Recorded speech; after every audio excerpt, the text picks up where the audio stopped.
Hi! It's time for Easter Sunday. That's right, coming out in April we've got Easter Sunday. And I don't know a lot about this movie, but I know enough to say I want to go see it. You see, it's going to be filmed by a director. A legend in my book. He's a veteran director nonetheless, a renaissance of reels, you might say. This movie is going to get directed by Jay Chandrasekhar. He's a director that's behind amazing comedies such as... License and registration, please. Yes, is there a problem, officer? I'm the movie master. I'll do the questioning around here. Now, does there seem to be a problem, officer? What? What? Hey, stop copying me. Stop copying me. I mean it, stop copying me. Stop copying me. Would you stop copying me? Okay. What do you think, officer?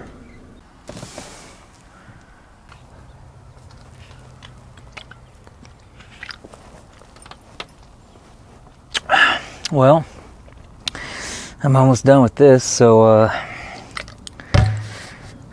you got a liter of cola?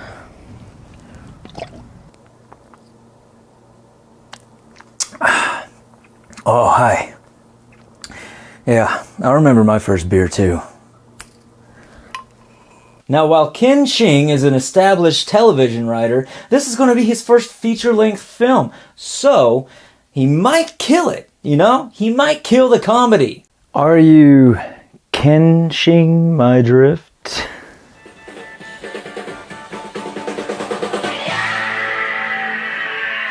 Or we might have to rely on the comedy chops of stand-up comic Joe Coy. And not to mention one other talent. I might have already mentioned him. Kind of like him. And I kinda need him!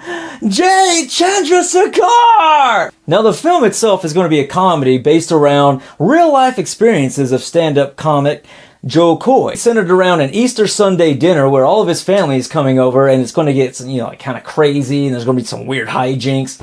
Hijinks? Who uses that word? Hello? 1950s? Yeah, I'd like to have my time back, please. Anyway, back to the present. I can't help but notice that this film concept seems eerily familiar to a Martin Lawrence film in the early 2000s that starred Martin Lawrence, James Earl Jones, Mike Epps, Welcome Home Roscoe Jenkins. Now, I'm not saying that this film is going to be exactly like that, but I just like to make connection, not like a real connection like sequel or quasi-sequel or... Oh, sorry, I went off on another tangent. Ooh, Easter eggs. Oh, sorry, I've got bad bunny attention deficit disorder. Regardless of if this film is going to be anything like Roscoe Jenkins, or if it's going to be funny, or if it's going to be completely different, I don't care. You know why? Jay Chandrasekhar! And because of that, I'm all in. Now we have the unbearable weight of immeasurable talent. Now we've got Tom Gramickian directing this. Now he hasn't really done anything in like 8 years. You know, he directed something 8 years ago. I have no idea what it is.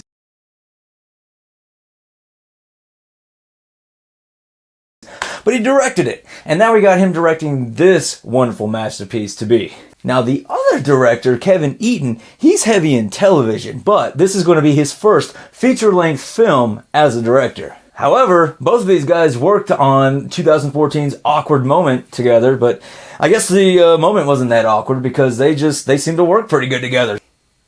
What are you doing? Well, I'm thinking. About what? Well, okay. You know, I'm just seeing a trend. It seems like almost every film that we're talking about right now, especially in comedy, is littered with brand new feature-length film directors who are either just really green or it's their first time doing this. Well, I guess that means that if their film turns out to be a dud, then the joke's on them.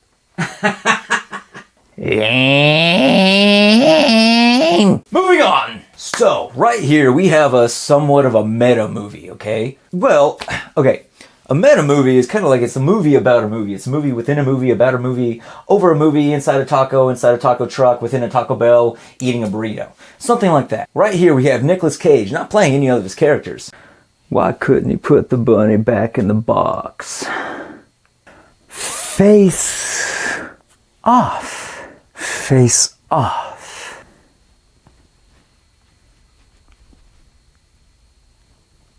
Well, that's just it. I'm going to do the only thing that I can do. Steal the Declaration of Independence. Well, gee, that was easier than I thought. Which is kind of a shame. However, we get to see Nick Cage playing Nick Cage. Now, along with Nicolas Cage, we're going to also have a wave. I'm talking the abyss level sized wave of talent coming into this film besides Nick Cage. And just to name a few, we have Pedro Pascal,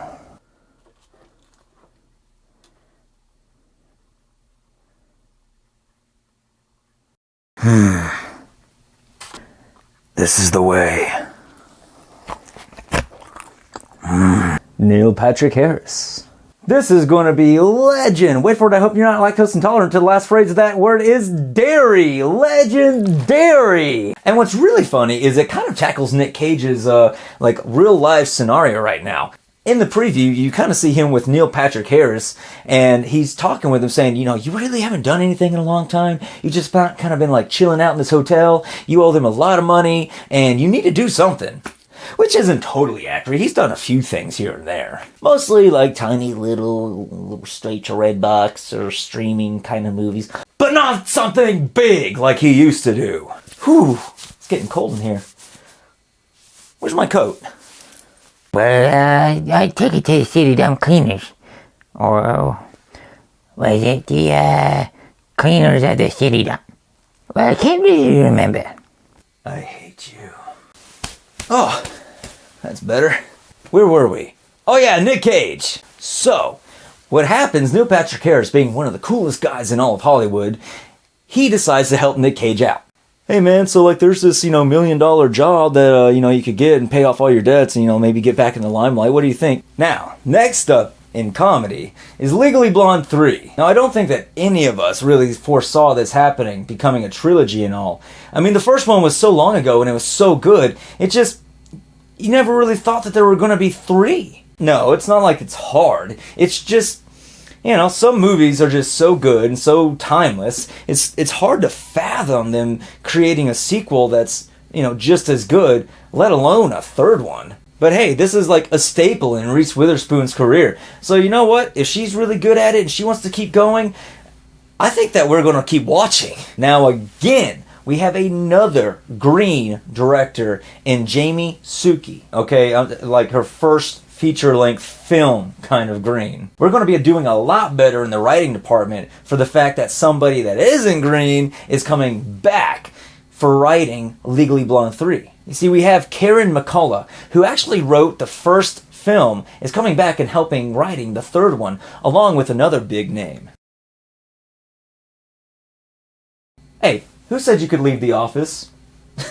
I wish that was still a thing. Anyway, no, it's true. Mindy Kaling is going to be coming, and she's going to be helping writing Legally Blonde 3. And with all of her experience in comedy, even having her own TV show, I can't wait to see what happens with this collaboration. Now, I'll admit, during some of my preliminary research, I couldn't find a lot about the premise of the actual film itself. However, what I do know is that the entire original cast is coming back for Legally Blonde 3. The entire cast. Now, that's kind of hard to do. That's a little rare when it comes to actual film trilogies. You don't have that very often. But it's even more rare to have everybody come back for a trilogy that spans over 20 years. That's right. All you early 90s babies, believe it or not, yeah, Legally Blonde came out in 2001. 32 just isn't what it used to be. Oh, my hip. And we even have Jessica Caulfield coming back out of retirement just for this film. Now, I think that if somebody's coming out of retirement to just finish up a trilogy like this, and they like the script enough to do so, well, I'd say it's a safe bet that it's going to be a pretty fun film and probably a good end to the trilogy. Now, if you want another fun little time factoid for you, here's one. This film has been slated to come out for the last 4 years. That's right. This thing was announced way back in 2018. So, for all you film fans and all you geek kings alike that have been tracking this film, it's coming. And then now, in June, we have Oh Hell No! This is actually one of the comedies that I'm really looking forward to, but I'll get into that why in just a second. But first, let's get into the director, writer, and all that fun stuff. So first, we have director Kitao Sakuri. She is heavy in TV, but this is only going to be her second feature-length film. Oh hell no! The first one she did was Bad Trip in 2021. You know, the movie with Eric Andre going across country, doing a whole bunch of jackass stunts. And I gotta say, that was an amazing comedy. I actually have a lot of confidence in this very green feature-length film director taking this comedy on. Now, in the writing department, that's a big different story right there. We have 2 directors that are having their extremely first ever accreditations ever that I can find in this film as a writer. Oh hell no! I couldn't find TV writing, I couldn't find skit writing, hell, I couldn't even find concepts. I mean, even Jackass has concepts for their writers. But these guys have nothing. This is their first thing. Does not instill a lot of confidence. However, the third director, Jessica Gao, she is very heavy in TV writing, so at least we have somebody with some experience here. When it comes to the talent for this film, that is another interesting story. In fact, honestly, for a film that I couldn't find a lot of stuff on research-wise, it's actually turning out to be one of the most interesting films when it comes to like the backstory and who's in it and what's going on. It's crazy. We're going to have Jack Black. I want to say more, but honestly right now, Jack Black is like the only big thing that I can find. We haven't really seen Jack Black in like 3 years since Jumanji 2. Jack, why are you depriving us of your greatness? And this is the interesting part. Ice Cube, he was supposed to co-star with Jack Black in this film. However, he got booted, supposedly because of a vaccine refusal. Oh hell no! I hate you with every fiber of my being. Well, that's a lot of fiber then. Hey! But anyway, what I could dig up about the story itself is really why I was super excited to see Ice Cube playing with Jack Black. Have you ever had somebody that looks at you and goes, man, I really wish your mom could be my mom? I know, creepy, but there are guys like that out there. Probably girls too. But in this movie, you actually get to see that. You see, Jack Black is supposedly going to fall in love with his best friend's mom. Stacy's mom has got it going on. Yeah, that left a bad taste in my mouth, and I had stink bug buffet this morning for breakfast. You are all fired. So anyway, he's supposed to fall in love with his best friend's mom. Oh hell no! Which I could only guess was going to be Ice Cube. Now that combination, it would have been amazing. But yep, COVID just had to take that away from us too, amongst others. But I don't want to get canceled, so let's move on. Lastly, for the month of June and until the very next segment later on that's coming in May or so, we have the comedy of Shotgun Wedding. What we're going to have here is director Jason Moore. He's an established director in both TV and film. And then again, in the writing department, I mean, we do have screenwriter Mark Hamill, but he's going to be paired with established TV and film writer Elizabeth Merriweather. So now I'd say that we're starting off pretty good with this film because we have an established director and an established writer, and they're both good in both TV and film. I'm tangled. And then not to mention a great cast so far that I can see. We have Josh DeMille. And then we also have J-Lo in a second comedy for the first half of the year. Whew, she busy. And then we also get the pleasure of the always amazing Cheech Marin. This is where I'm a little confused. We also have Lenny Kravitz, which I know him mostly as a singer, but okay, I'm willing to try this out. I'm curious. What? Like I said, the movie master does know a little music, okay? Now this film marks the first collaboration in live action film that we see between Josh and J-Lo, which I think that they're going to have a great chemistry together. What's kind of interesting is Josh actually replaced the original actor, Armie Hammer.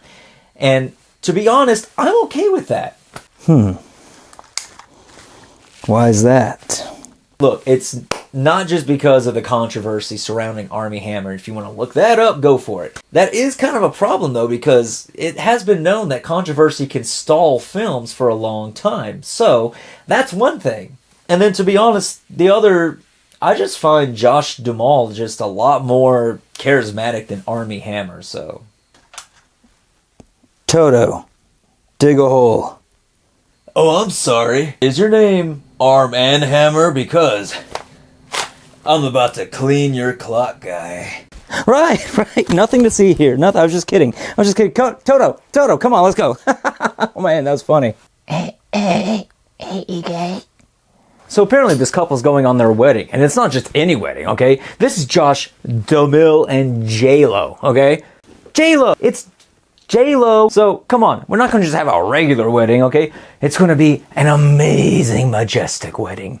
Except, there's one problem. Criminals be hijacking the thing, yo! I'm serious.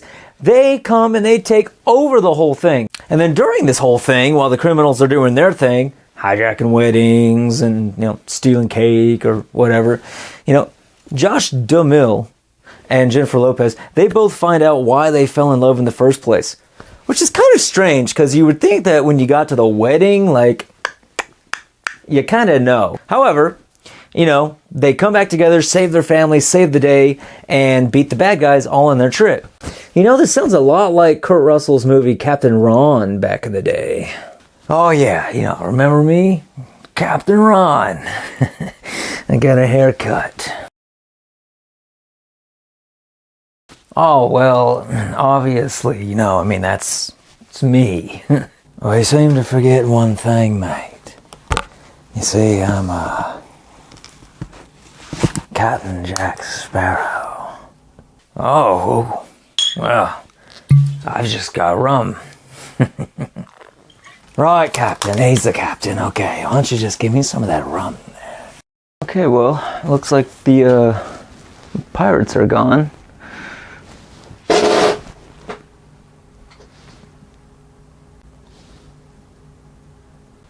Come on! Stop clowning around. I swear. Whoa, hey, who turned out the lights? That was weird.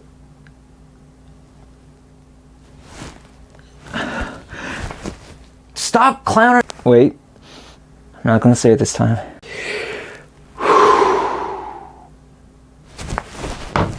Well, I think that's enough for today, boys and girls. I've had enough fun and games and clowning of that. But we had a lot of fun, and I hope that you had a lot of fun, because if you had a lot of fun, then I had a lot of fun. Wait, no, I don't need it this time. I'm good. So anyway, whoa. I'm good. Talk about a harsh work environment. So I can't wait to see you guys again. Next time we're going to be tackling either action, or we're going to be doing a bevy of drama, animated, and kids films that are going to be coming out from January till June of 2022, getting a little bit more in depth with them. So, until next time, I hope that you guys have fun with the films.